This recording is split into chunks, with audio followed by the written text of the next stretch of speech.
আসসালামু আলাইকুম এভরিওয়ান, কেমন আছেন? আশা করি সকলেই ভালো আছেন। তো আপনাদের মাঝে চলে আসলাম আরও নতুন একটি ভিডিও নিয়ে। তো আজকের ভিডিওতে আপনাদেরকে দেখাবো যে কোনো নাম্বার থেকে কল দিলে ব্যস্ত দেখায়, এই সমস্যাটা কীভাবে আপনি সমাধান করবেন।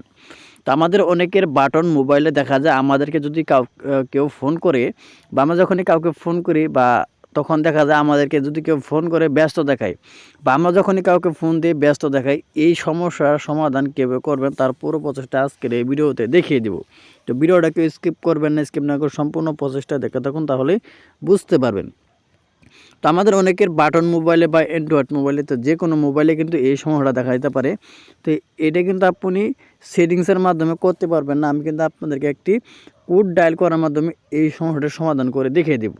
তো যাদের অ্যান্ড্রয়েড ফোনের এই সমস্যাটা দেখা দেয় তারা কিন্তু সমাধান করতে পারবেন, আর যাদের বাটন মোবাইলে তারাও কিন্তু এই সমস্যার সমাধান করতে পারবেন।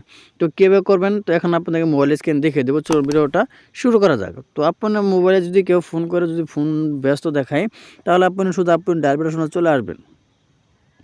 ডায়াল প্যাড অপশনে আসার পর এখান থেকে আপনি ডায়াল করে দিবেন #002#। এই কোডটা আপনি ডায়াল করে দিবেন। আপনি কোডটা একটু ভালো করে দেখে নিন, #002#।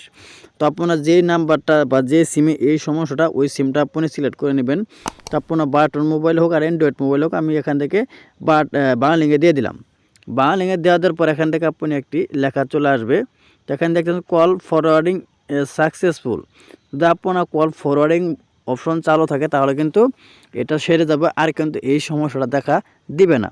তা আপনি কিন্তু যে কোনো মোবাইলে এই সমস্যার সমাধান করতে পারবেন। তো ভিডিওটা মনে ক্লিয়ারলি বুঝতে পারছেন। যদি ভিডিওটা ভালো লাগে অবশ্যই একটি লাইক করে দেবেন, আর প্লিজ চ্যানেলটি সাবস্ক্রাইব করে আমাদের সাথেই থাকবেন। তো সবাই ভালো থাকুন, সুস্থ থাকুন, আল্লাহ হাফেজ।